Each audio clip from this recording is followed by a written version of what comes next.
Good afternoon, my fabulous chemistry students. Video 1, Energy and Temperature, starting our new unit on Physical Behavior of Matter, PBOM. Today, we will be able to differentiate between heat and temperature and kinetic and potential energy, and also be able to convert between two different temperature scales.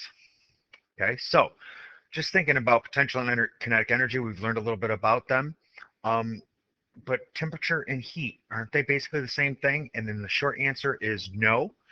Heat is kinetic energy. It is energy, and where temperature is the measure of that particular energy. So I know it's a discrepancy thing. It's kind of nuanced, if you will, but it's going to prove very important in how we redefine things. And it'll be the first of the definitions that we change this unit.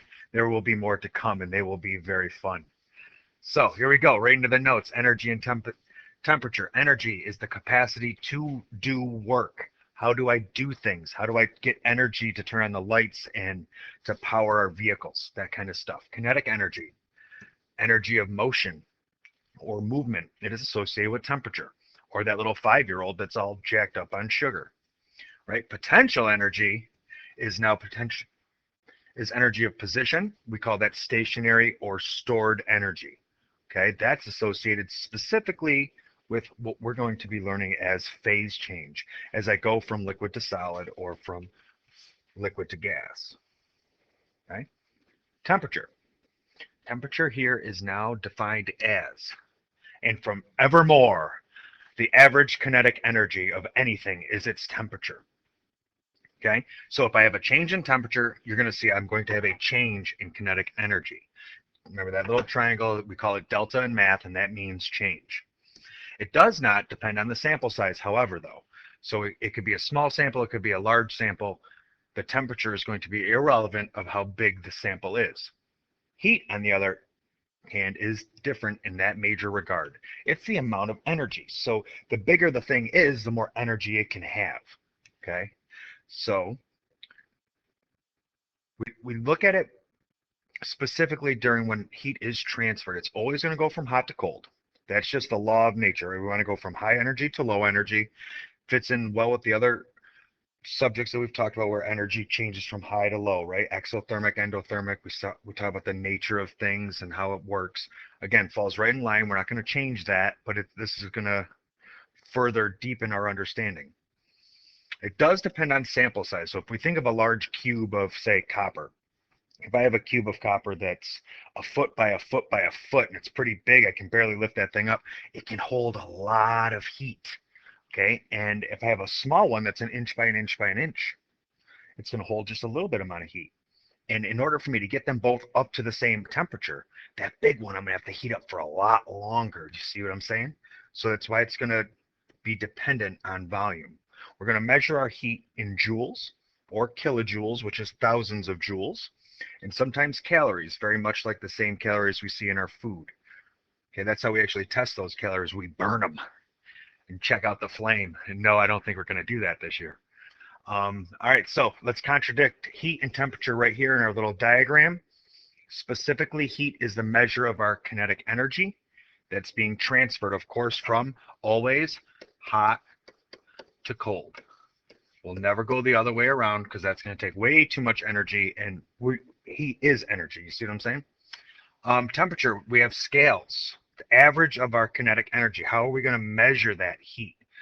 You guys are very familiar with Fahrenheit. We aren't going to use that anymore, to be honest with you. In chemistry, we need to get something a little bit more mathematically sound. So temperature scales. Oh, there it is. Let me just do this right there. Yep, get rid of Fahrenheit. We're not even going to talk about it. I know it's nice to hear that it's 80 degrees outside, but it does not work for our math. We're going to use Celsius and Kelvin specifically. All right, and it says right here, see, as chemists, we use Celsius and Kelvin. They are the same scale, so to speak. 1 Celsius degree equals 1 Kelvin. I like to think of it as on the stairs, right? The distance between one step and another all the way up the stairs is the same. But in this particular system, Kelvin and Celsius are going to start on a different floor, if you will. But they're going to have the same kind of set of stairs that we're going to go. So the thermometer scales are calibrated in two fixed positions for Celsius. And this is a big one, 0 degrees Celsius or 273 Kelvins. That's the freezing point of water, right? And 100 degrees Celsius or 373 Kelvins is the boiling point of water. So that's how we start. We do our temperatures scale with thermometers in Celsius. Okay, there is a direct correlation between the two. And here's what I was trying to get at. The change in 1 degree Celsius is the same as that in Kelvins. So delta C equals delta K. And that's going to come in handy, especially later on when we start doing math with these things. We won't have to convert so much, except for when we're in static. So when I'm static and I'm still, here's a temperature scale. And you can see Kelvins is on the right, Celsius is in the middle, and we're going to cross Fahrenheit right off. We don't even want anything to do with this. All right, and we can see that at 0 Kelvins, that's what we call absolute zero. That's where all motion of particles stops. On a side note, we haven't gotten there yet. It's theoretical at this point. I think in a lab, the closest we've gotten is 0.4 kelvins, so we're really close. And there's even, theory of what would happen if we actually got to 0.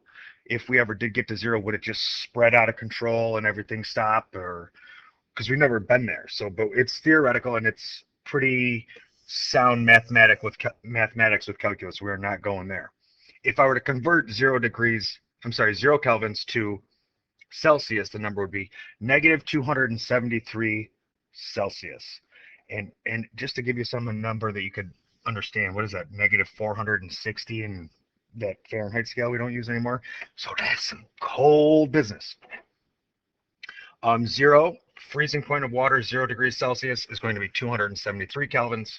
Boiling point of water, 100 is 373 kelvins. So now we need to be able to get back and forth in between these two temperatures. And look, we have a handy dandy reference table, table T, with some equations that we don't have to memorize because they're written in the reference tables for us. We just got to be able to use them. And when we have to use an equation like this, I'm going to call it plug and chug, right? It says what Kelvin temperature is equivalent to 35 degrees Celsius. So I'm looking for kelvins. I'm going to use this top equation. Kelvins equals degrees Celsius plus 273. Plug in my degrees Celsius is 35 degrees Celsius plus 273 is going to equal my number of kelvins. You guys plug that into your calculator and give me an answer. Okay, let's skip down to, all right, well, number 2 is going to be also very much the same. Let's skip to number 3. It says when the temperature is 300 K, what is the temperature in degrees Celsius? So instead of manipulating the equation, I'm going to use the percent or the Celsius equation that says it's K minus 273. So Celsius equals kelvins minus 273. Let's plug it in. Plug in my 300 for kelvins minus 273. This is going to give me C equals, and after you've chugged that through your calculator, you're going to have yourself an answer that I get to check. Woohoo! 5. Sample is heated and rises in temperature by 12 degrees Celsius. What is the temperature change in Kelvin? So here we go with that delta T. Remember we decided delta T in the notes. Delta K will equal delta C. So when they're changing, they're the same. So if I have delta C equals 12 degrees, delta K will therefore also equal 12 kelvins. Okay, and that's right out of the notes, but this is a key little mathematical thing we're going to need to know going forward. Practice, practice, practice. Here we go. This is it for pretty much the unit. You do it. There is no practice in the practice packet for this, so I need you to do this, and I need you to do it with some detail, because this is about the only time I'm going to ask you to do it religiously, back and forth like this, where it's all practice. Using those two equations, got to go from Kelvin to Celsius, Celsius to Kelvin. Okay? And now some additional questions. Now these questions I want you to do, but I want you to really think and go back into your notes in that diagram, the difference between heat and the difference between temperature. And then think carefully and read carefully, and let's see what you guys can come up with for answers for this. And of course, we can check them when you get to class, okay? So at this point, when you're done with the notes and you're done with the practice in the notes, there is practice packet pages 2 and 3 that you can do. There is no quiz on this, and we are done. So I'll see you guys in class.